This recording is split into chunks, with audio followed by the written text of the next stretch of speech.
নমস্কাৰ। আজি আমি আছাম হিষ্ট্ৰীৰ কিছুমান ইম্পৰ্টেণ্ট কুৱেশ্যনৰ বিষয়ে আলোচনা কৰিম। আজি প্ৰথম প্ৰশ্নটো হৈছে, কোনখন নদীক সীমা হিচাপে লৈ অসমক 4টা ভাগত ভাগ কৰা হৈছে? উত্তৰটো হৈছে 5খন নদীক লৈ। কৰাতোয়া নদী, সংকোচ নদী, ৰূপহী নদী, ভৰালী নদী, ডিক্ৰং নদী। মহীৰংগ দানৱ কোন ৰাজবংশৰ আছিল? ইয়াৰ শুদ্ধ উত্তৰটো হৈছে কিৰাত ৰাজবংশৰ আছিল, অৰ্থাৎ দানৱ ৰাজবংশৰ। ভৌম ৰাজবংশৰ প্ৰতিষ্ঠা কোনজন ৰজাই কৰিছিল? উত্তৰটো হৈছে নৰকাসুৰে কৰিছিল। কামাখ্যা মন্দিৰ কোনজন ৰজাই নিৰ্মাণ কৰিছিল? ইয়াৰ শুদ্ধ উত্তৰটো হৈছে নৰকাসুৰে নিৰ্মাণ কৰিছিল।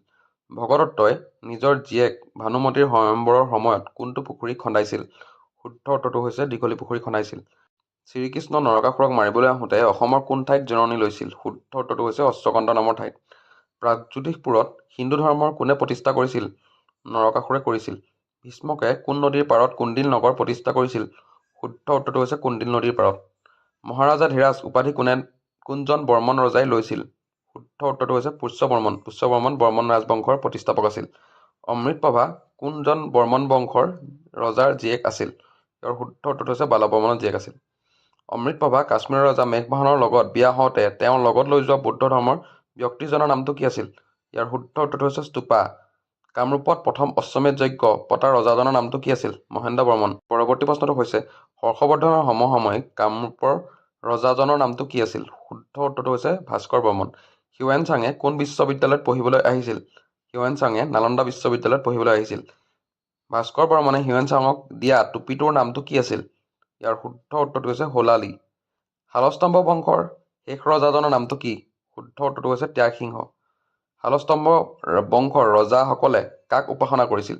শুদ্ধ উত্তৰটো হৈছে সেতুকাচলিনক উপাসনা কৰিছিল। ভাস্কৰ বৰ্মনে শিলাদিত্যৰ নিমন্ত্ৰণ পাই কোন ঠাইলৈ গৈছিল? কনৌজলৈ গৈছিল। পাল ৰাজবংশৰ প্ৰতিষ্ঠা কৰা ৰজাজনৰ নামটো কি আছিল? ব্ৰহ্মপাল। কালিকা পুৰাণ কোন ৰাজবংশৰ দিনত লিখা হৈছিল? ইয়াৰ শুদ্ধ উত্তৰটো হৈছে পাল ৰাজবংশৰ দিনত লিখা হৈছিল।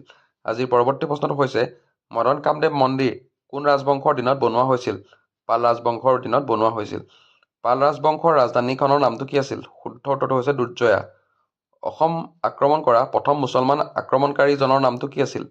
ইয়াৰ শুদ্ধ উত্তৰটো হৈছে বখতিয়াৰ খিলজী। বৰ্মন ৰাজবংশৰ কথা উল্লেখ থকা বাণভট্টৰ কিতাপখনৰ নামটো কি আছিল? ইয়াৰ শুদ্ধ উত্তৰটো হৈছে হৰ্ষচৰিত। সমুদ্ৰগুপ্তৰ সমসাময়িক কামৰূপৰ ৰজাজনৰ নামটো কি আছিল? ইয়াৰ শুদ্ধ উত্তৰটো হৈছে পুষ্যবৰ্মন।